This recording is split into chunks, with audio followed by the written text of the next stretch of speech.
Good morning to all of you. आज का दिन ऊर्जा का दिन है। सो फर्स्ट ऊर्जा will come by your clap to the organisers and sponsors. कभी भी whenever we go there to speak, in fact audience, you are very important to us and you need to clap wherever you like. So with this I start the day. Honorable Minister Petroleum Natural Gas Sri Hardeep Singh Puri ji, he is virtual, I think he could not come. Editor Economic Times Rajdan sir, Vartika ma'am, distinguished guest, organization, ladies and gentlemen, a very good morning to all of you, and I am really thankful to ET to invite me. It is my privilege. Let us start the session with a safety first approach. The hydrocarbon industry, it is very vulnerable to the safety. And safety culture is a top-driven agenda. So you need to follow the safety culture in your company, wherever you are, so that there is no fire hazard or accident. In fact, from APTEL, we have advised the regulator to have a system at all the boards to discuss about the safety. It is not the passing the agenda, but you need to deliberate about the safety every quarter. And today I see that we are taking advantage of, I should not say advantage, the sun and water, they have become our savior. So the sun mantra on its power is Japa Kushum Sankasam Kashyam Peyam Mahadvitim Tamori Sarv Papagnam Pranatoshmit Divakaram. It is the worship of sun. The sun, you have got the power and you are the तीन लोगों के स्वामी हो और आप हमको सूर्य की ऊर्जा दे रहे हो. So that ऊर्जा we are now harnessing it. And here a thought came to my mind that it is like a पंचभूता, जो हमारे mythology में लिखा है पंचभूता, earth, water, fire, wind and space. Earth is we people and water is H2O, आज जिसे हम hydrogen निकालने की बात कर रहे हैं. Fire is sun energy, wind is wind energy and space is the climate change. So that Panchbhuta concept may be developed, may be dwelled on these aspects. So let us come to main issue now. You have seen the Russia-Ukraine war, how it has affected the total world, and deeper debate is going around the ways to reduce the risk of the future disruption and promoting energy security. India is the third largest consumer of energy in the world, but heavily reliant on coal and oil. One of the significant parameters for sustainable countries is energy sufficiency. And this we have seen in Russia-Ukraine conflict. Even the developed nations of Europe are getting affected primarily due to over-dependence on Russian oil and gas. Here I would like to update on the vision of PM. Why we are sitting here, you must know what is the PM vision of India.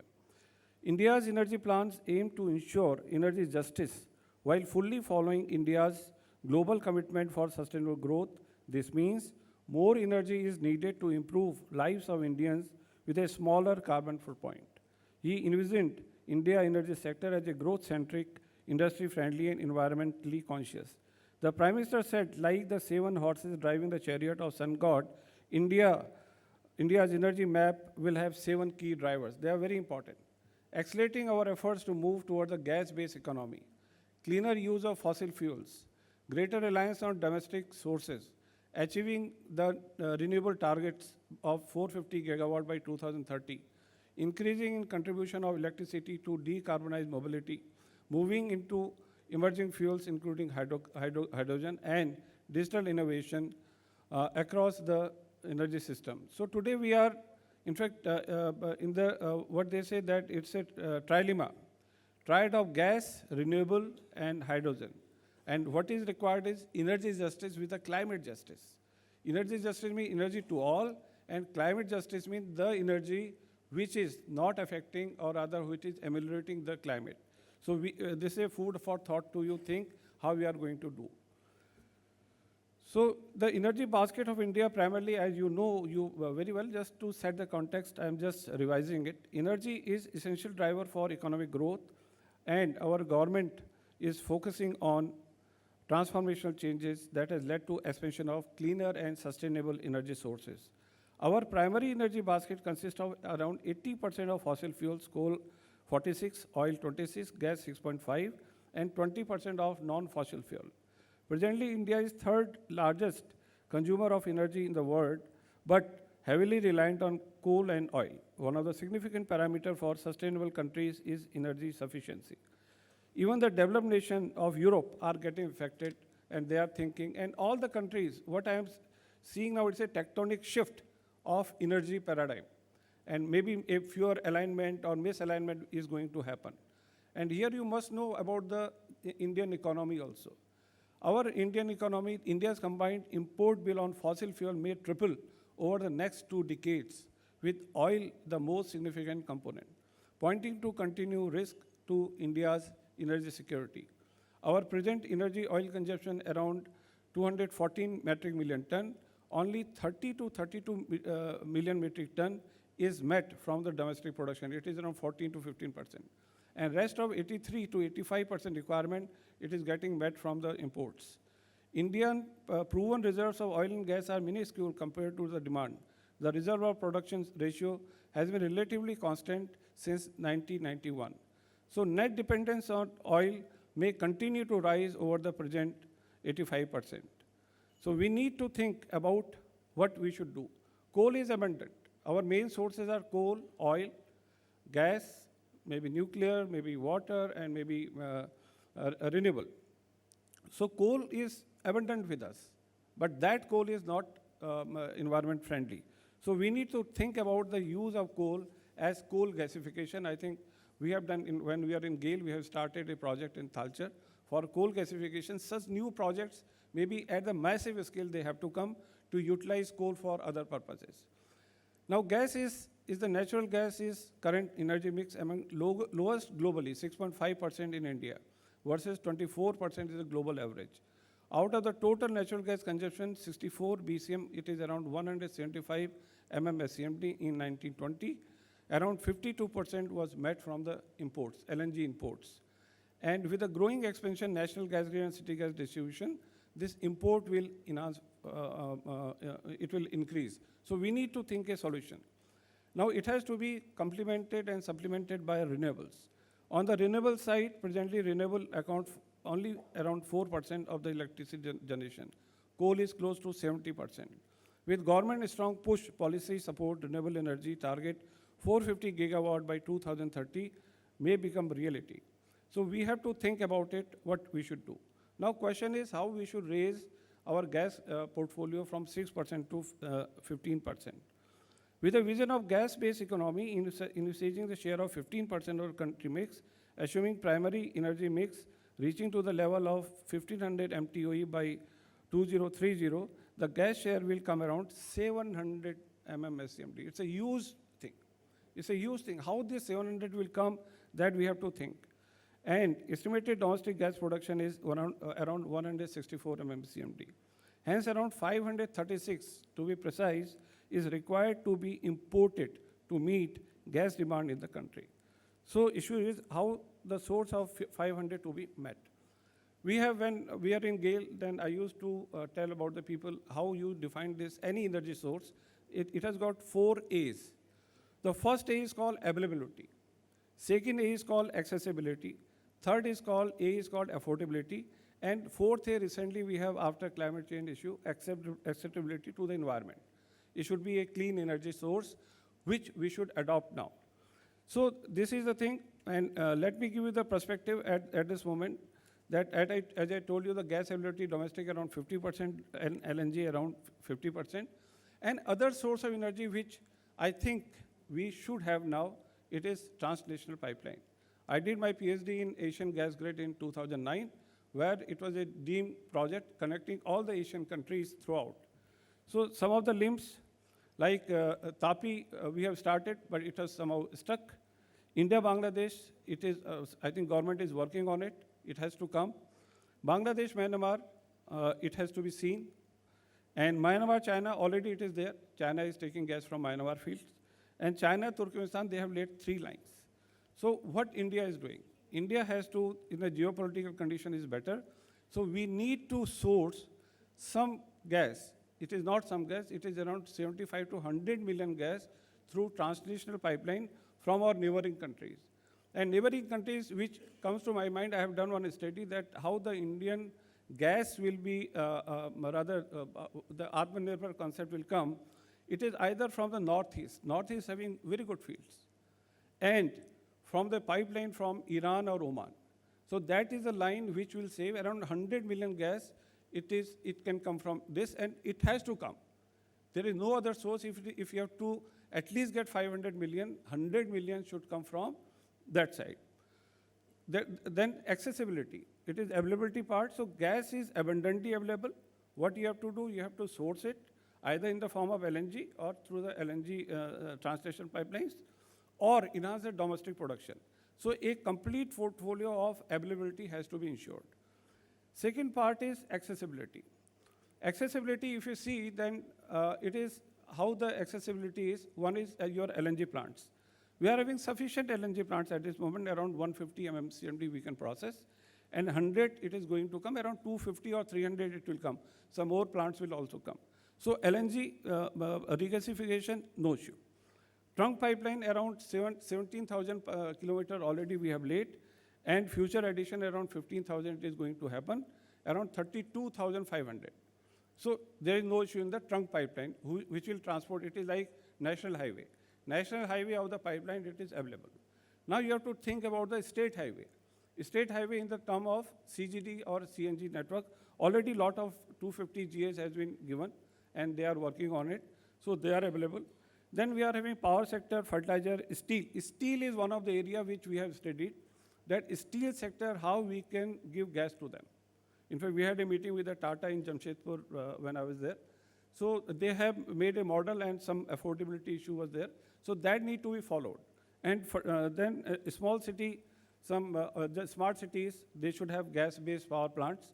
And similarly, discoms, they can purchase at least 10% of the natural gas. And finally, there has to be ban on diesel and FO, because now it's a time of retail marketing. ये बूंद से सागर भरता है, बूंद से ही आपको gas को भरना पड़ेगा. So up to here, it is clear that we work on the mission mode, then availability and accessibility will not be any issue. However, some strategic decisions on translation pipeline has to be taken. Just to break the monotony, would like to introduce a term which is used in Gas Tech 2020 by me, that is happy fuel basket. I said they are the happy fuel, the natural gas. At the time, we are promoting natural gas. So how it is natural gas? It is affordable to the customer at that time. Now the spot price is very high. So I went to a Somani tiles where we have given gas. So when I saw their plant is totally clean. Earlier they were using FO. So that is giving satisfaction, happiness to them, and also cost effective. So that is happiness to the consumer, saving to individual and enhancing happiness in the family. I'll just give a short story. When I was in Bombay in 1992, when we started CNG there. So one day one taxi fellow came to our office. He told, आके उसने नमस्ते करी, मैंने कहा भाई तुम क्यों आए हो? बोला सर आज मैं बहुत खुश हूँ. क्यों खुश हो? सर मैं अपनी वाइफ को घुमाने लेके जा रहा हूँ. अरे ऐसा क्या हो गया? मैंने सर बोला गाड़ी खड़ी कर दी, आपने जो सीएनजी लगाई उससे मेरे को 50% की बचत हुई. At 1992 I am talking about. So it gives happiness to customers, a small customers. It gives happiness to them, and happiness to your planet, and less emission to CO2. So this is called happy fuel basket. I'm not talking about the unhappy fuel basket. I don't want to say that, but we need to have this happy fuel basket with us. In acceptability it is very essential. In COP27 summit, Egypt, UN Secretary General Antonio Guterres has given a very stern message. Climate chaos soon is irreversible. The world is on the highway of climate hell with our foot on the accelerator. Humanity has a choice, collaborate or perish. It is either the climate solidarity pact or climate social pact that we have to see. So government vision to reduce GDP emission intensity by 25% from 2005 level by 2030 may be a good step to increase the share of the gas in the primary energy basket. Now one new fuel has come that is called hydrogen. Now everybody is talking about the hydrogen. All the companies, they are going for hydrogen. It's a good thing. But what I feel, when we started the journey of CNG in 92, 93, and after that 2001 only, there is a Adesh from Supreme Court for its implementation. And that 10 years we have lost because public was not aligned with this. So public need to be aligned. With this, we can at least develop our hydrogen project. And on this subject, I will say that while the evolution of green taxonomy, a new term has come, green taxonomy, it is financing viability, because that is most important. That whether the project is viable, at this moment we are doing the POC, but when we go for a large scale, at the time viability will come. A common consensus has to evolve about the viable rate of return.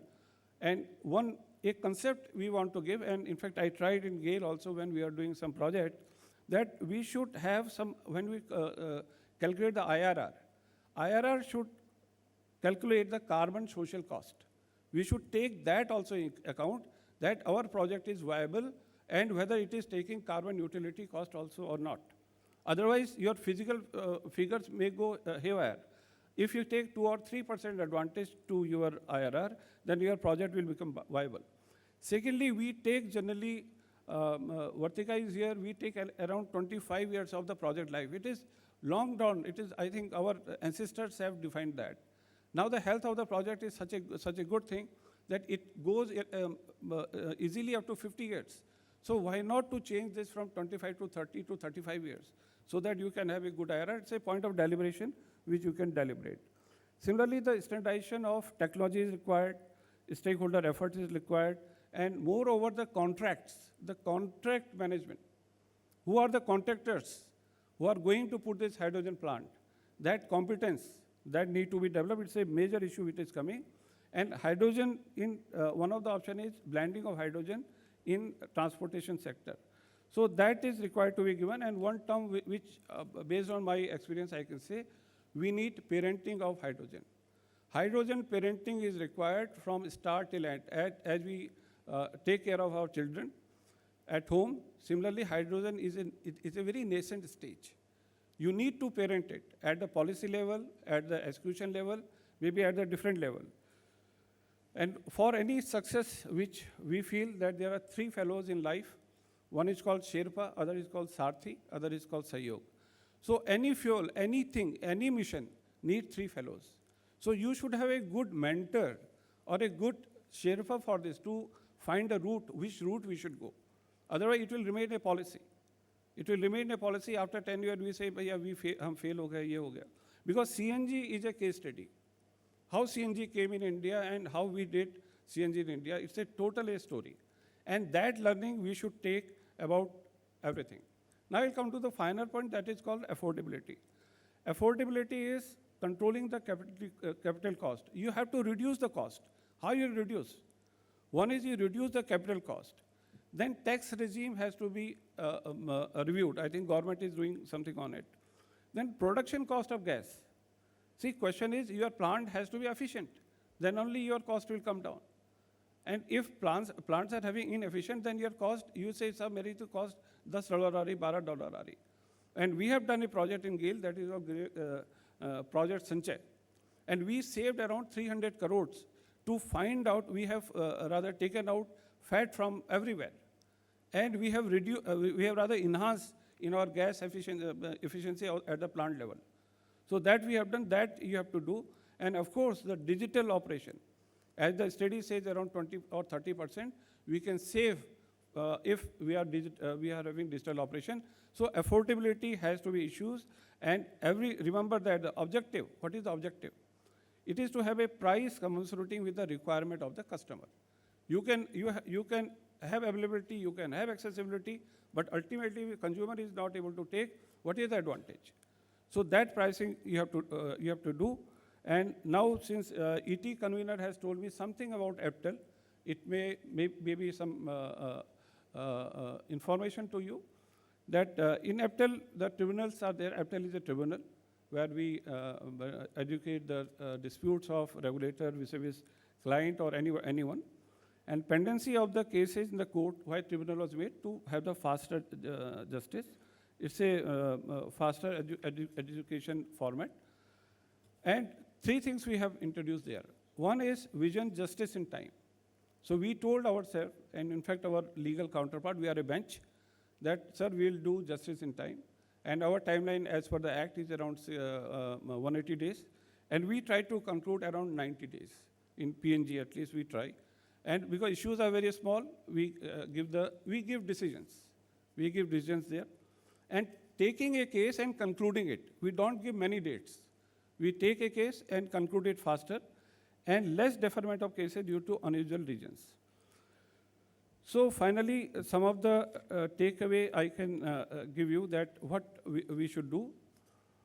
What we have to, rather the questions with us now, how to securitize energy requirement of India and reduce over-dependence on oil import. How the fuel basket of India can be affordable. Affordability with acceptability to the environment, that is the issue. Gas sourcing through LNG and transportation pipeline. How to increase share of gas in primary energy basket to 15% and more. This deliberation we are doing last 5-6 years. But now we need a solution. You should give a solution so that the government can act on it. Integrated energy policy of India, wherein coal, oil, renewable, hydrogen play their role. It should be a total integrated plan. And infrastructure development, all the gas pipelines, all the CGD, GAs, they should be rather commissioned. There should not be any delay. How to control their delay, how we can develop them further, that we have to think. How to meet energy demand of 140 crore population simultaneously and care of planet in the clean energy. That is the key thing. What PM says, the energy justice. Energy justice is energy not only to Delhi, energy justice to villages. We are having around 6 lakhs villages. How we can do that? In fact, when I was in GAIL, we have developed a concept called rural gas grid. When we are in Banaras, so Banaras, some project was there, but after that I have to come out. So how we can provide the rural energy, the total energy to villages, particularly the areas which are adjacent to pipeline. There we can have some CBG, some solar, and maybe some electricity, and some solar energy mix can be developed there, and it will give employment to the villagers. So we need to think about it. We need to think about it, then only this conference will be successful. And how to achieve the Honorable PM vision on energy policy of India. And last is your hydrogen parenting. Think about hydrogen, because talking about the hydrogen, many conferences are going on, but how we should take it forward. The total framework from the start, it follows the S-curve, but S-curve should not get deflected. We need to think about a total hydrogen framework, start till completion. So finally, some point of thought which wherever I go in a conference, I tell about it. That think about the climate change, what you can do, at least save energy. आपके घर की बिजली अगर जल रही है, कम से कम that contribution we could do. And plant a tree. एक plant हर साल आप अपने birthday पे कहीं ना कहीं लगाएं. And before sleeping, introspect that what you have done for your organization and the country. ये जरूर सोचें कि आप जब भी अपने रात को सोने के पहले आज मैंने अपनी ऑर्गेनाइजेशन के लिए क्या किया, and that will be your minuscule contribution for developing India good to great. A good to great is a concept which APTEL we have done, rise to next level, good to great. आपको अपने country को हर एक individual has to contribute. चाहे वो छोटा हो, it is like a हवन. चाहे छोटा हो बड़ा हो, you have to do it. So let us all take hydrocarbon sector in the path of growth instead of competition. We should join hands to cooperate and collaborate to have amicable ecosystem and contribute in realization of vision of Honorable Prime Minister. With this, धन्यवाद.